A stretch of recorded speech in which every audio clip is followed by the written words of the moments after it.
Thought I'd do a quick video since I'm in the process of once again restilling life in my own body from an episode of angioedema.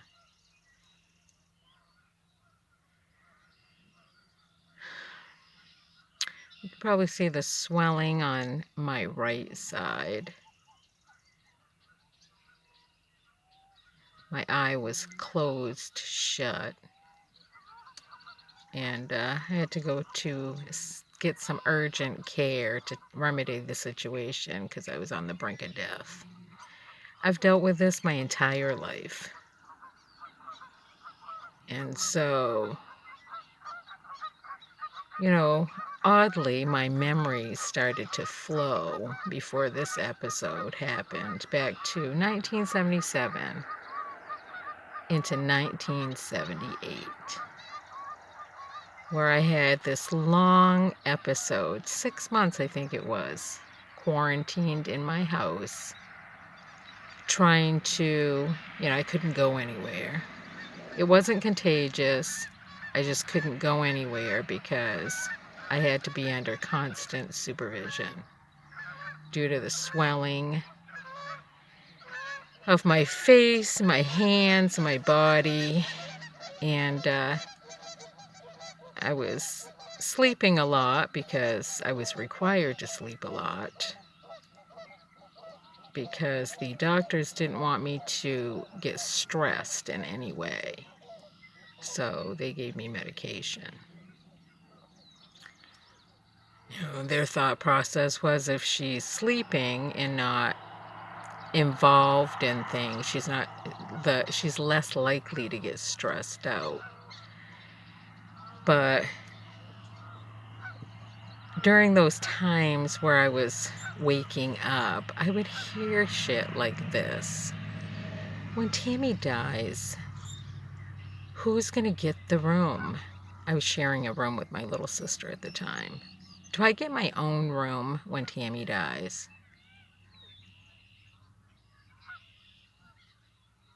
Well, I don't want any of her stuff. So you can give her stuff to somebody else when she dies. Shit like that. So I'm laying there with any slight change in either direction. Either I'm going to get better and live, or I'm going to get worse and die. And I got my siblings asking my mother these fucked up questions. And my mother was like, we'll cross those bridges when we get there. So fucked up. Even back then, they were always waiting, plotting, planning for the next death to occur, for what they're going to get as a result of somebody else's downturn in life. It's so fucked up how they think, which always begs the question, were we made of the same mother and father? I mean, you have to ask these questions, right? Well, needless to say, I did recover. And my sister, my oldest sister, played this fucking game with me. My mother and my stepfather went shopping one day. And I hadn't been out of the house in like 6 months, and I was so itching to get the fuck out of that house. Tammy, you can go. Just go. Go for a walk around the block. Just go. I'll cover you when they come back, or try to get back before they come back. I won't say anything. I understand.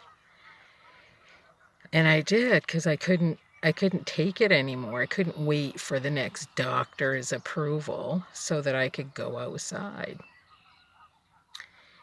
And they come back, and the first thing she does is say, well, Tammy left the house.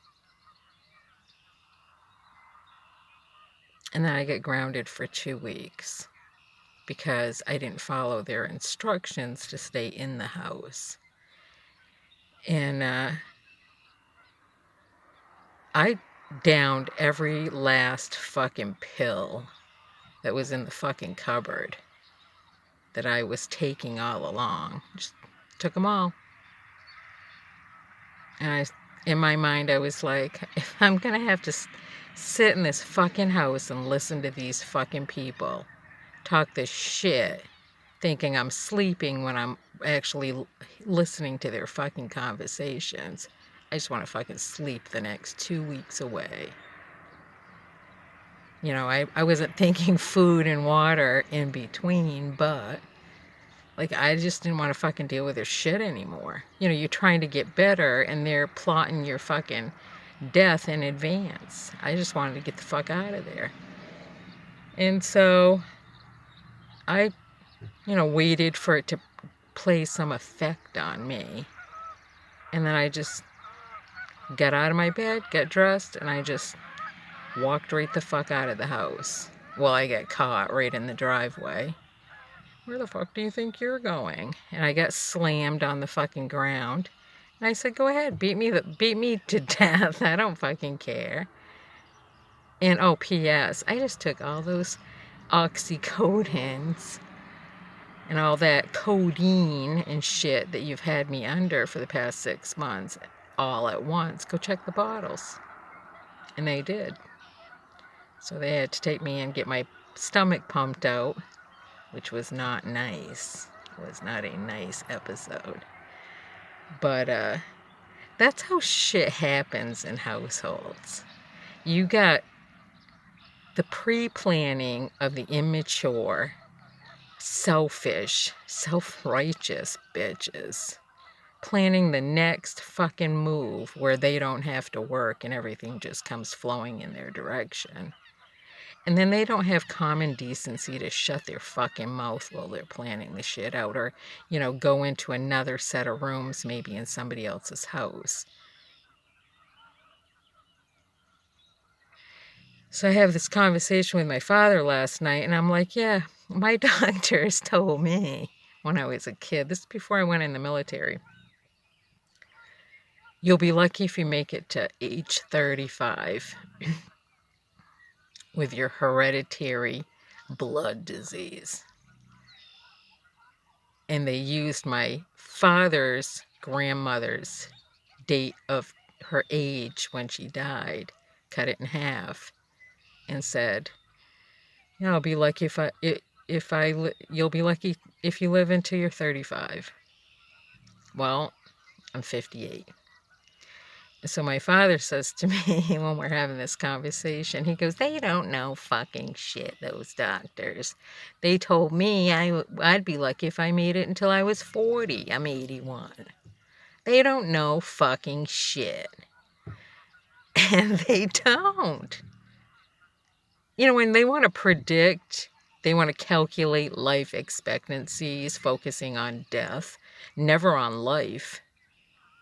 Who the fuck wants to deal with them anyways? I don't. And the errors that they make and shove under the fucking carpets, never to be disclosed by anyone, is unfucking believable. Welcome to the United States of America. Does this shit happen in your country? Because this ain't no pretty fucking painted out perfect place to live. You people need to wake up on opposite shores. Whatever those biblical fucking units under the Church of God, whatever they're selling as a story nowadays, it's all fraud, okay?